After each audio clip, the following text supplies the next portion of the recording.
Hi there, I'm Becky Hammond and welcome to Isogo TV. Wherever you are on your strengths journey, I want to help you take your greatest strengths and apply them to your everyday work and your everyday life for increased energy and decreased frustration at work and even at home. The other day I walked into a local spot where I often go to work and I knew exactly what to expect. Mediocre service, great food, eclectic ambiance, unobtrusive music. And every time anyone talks about this particular spot, I know what to expect. An image pops into my mind, the good and the bad. And the same can be said of you and me. We all have and live a brand. So this week in episode 42, we're going to explore that and the 3 steps that you can take to create an energizing personal brand. And I really believe that this is one of the most life-changing things that you can do with your strengths. It certainly has been for me. Because the truth is we're all trying to do well. We're trying to do good. And sometimes though, we just kind of come up a little short, or at least we feel that way. And we're drained.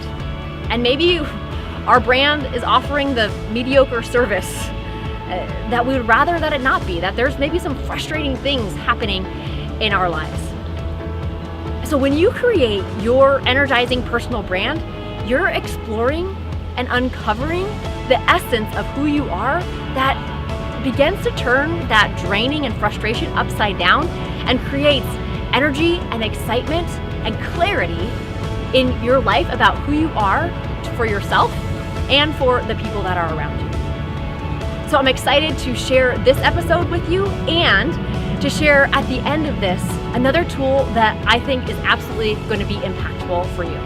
So let's dive in. Whether we know it or not, we all walk around with a brand, a personal brand that shows up when our face shows up.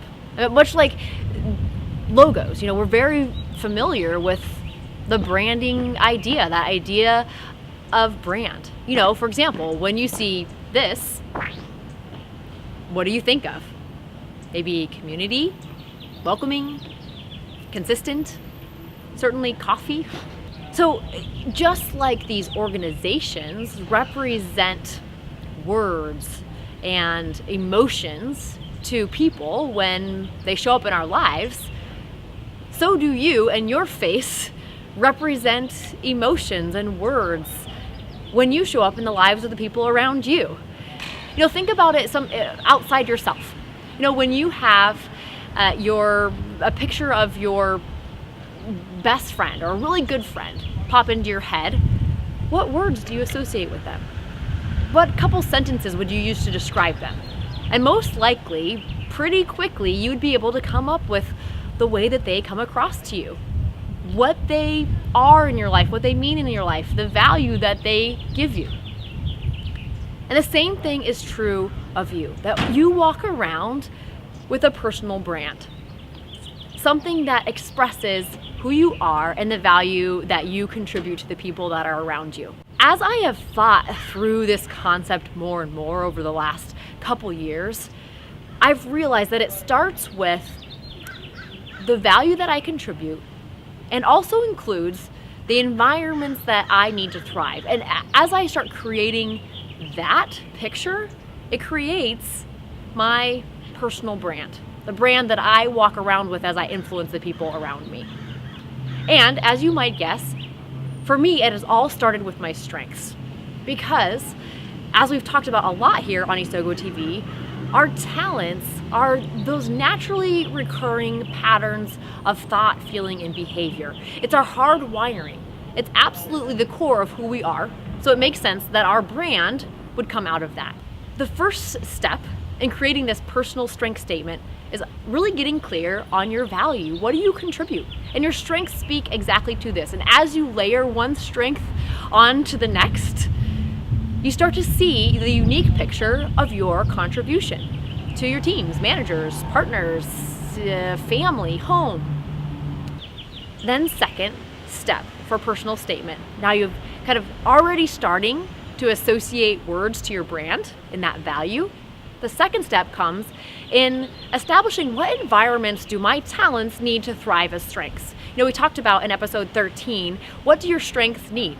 And really, it gets back to the fact that our talents are these naturally recurring patterns of thought, feeling, and behavior that have to be developed into strengths. Strengths are talents that are productively applied. So there's an environment that your talents exist in that will help them thrive as strengths. So then, step 3, after you've defined your value and your needs, is putting them together so that your strength statement ends up sounding something like, when I'm in an environment where I have ... your needs, then I thrive and I provide ... your value. So for me, it's when I'm in an environment where I have the freedom to work at my own pace, a dynamic environment with deadlines and a bigger purpose, I thrive and provide a drive and efficiency, connections, curiosity to make sure we're on the edge, and a willingness to drive people towards the greater mission. That's my personal strength statement.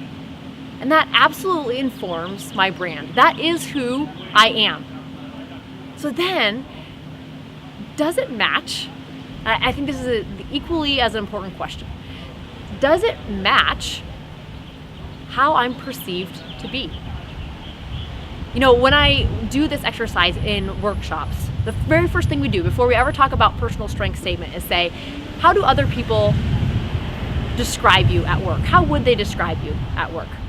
And then we kind of leave that aside for a while. We work on our strength statement. And then at the end, we come back and we say, okay, how do these things match up? The way that other people would describe you at work and the way that you describe yourself based on your talents and this personal strength statement that you created.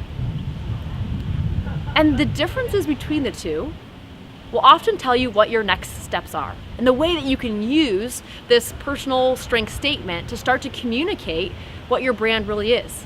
In a recent workshop, there was a manager who spoke up kind of like with jovial exasperation and said, oh my goodness, my strength statement and the perception others have of me don't match up at all. When I asked him to explore that a little bit more, he said, the perception that people have of me is workaholic and exacting and critical and maybe unappreciating. But my strengths are, maximizer, achiever, responsibility, learner, analytical. And the way that I see myself as providing value is, being willing to do the hard work to provide excellence and get to the bottom of everything. And, from the outside perspective, I can absolutely see how his strengths would show up as the way that they have been perceived.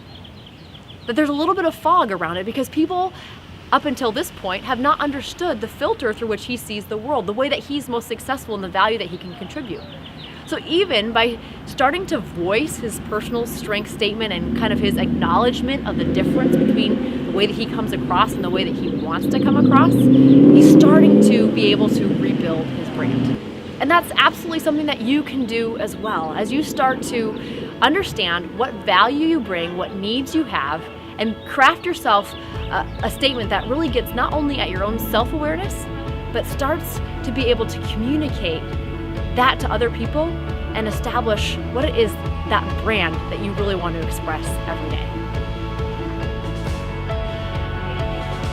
Let's use this. Michael Hyatt has said that we spend more time choosing our car than we do thinking about our life and what we really want it to be. So now this is a little chance for it to be your turn to think about, who are you? How would you describe your brand and the essence of who you are? And you can do that by following the 3 steps that we went through in the video.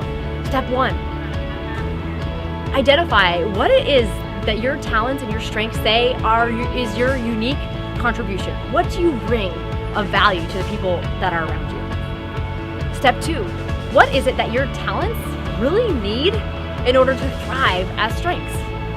And step 3, you bring it all together into one cohesive statement that explains the essence, the core of who you are. It's all built on your strengths. And I really hope that you take me up on downloading the free resource over at isogostrong.com in association with this episode. It gives you a list of all 34 talent themes and some ideas of what is some of the value that they bring and what are some of the things that those talents need to thrive as strengths. It's a popular tool, and I really hope that you check it out. And then, in addition to that, there is a new tool that you can use to really get to the bottom of who you are. And that is a course that I've created called Your Dynamite Personal Brand. And it goes into detail about how you can craft this essence of who you are in one succinct statement. So that's going to be available over at isogostrong.com as well, and I'm happy to answer any questions that you have about that along the way. And thank you for watching Isogo TV in general. And if it's been something that you have benefited from, I would love for you to rate, review, and share. You can rate and review over at iTunes. And of course, you can share in all your multiple different social media ways. But also, if you would just share this with one person that might be sitting next to you that you think could benefit from increased energy and decreased frustration in their lives by understanding and utilizing their strengths, that's what I want you to do. Help create life-changing stories in yourself and the people that you work side by side with. So thanks for tuning in today, and I look forward to having you come along next week on Isogo TV.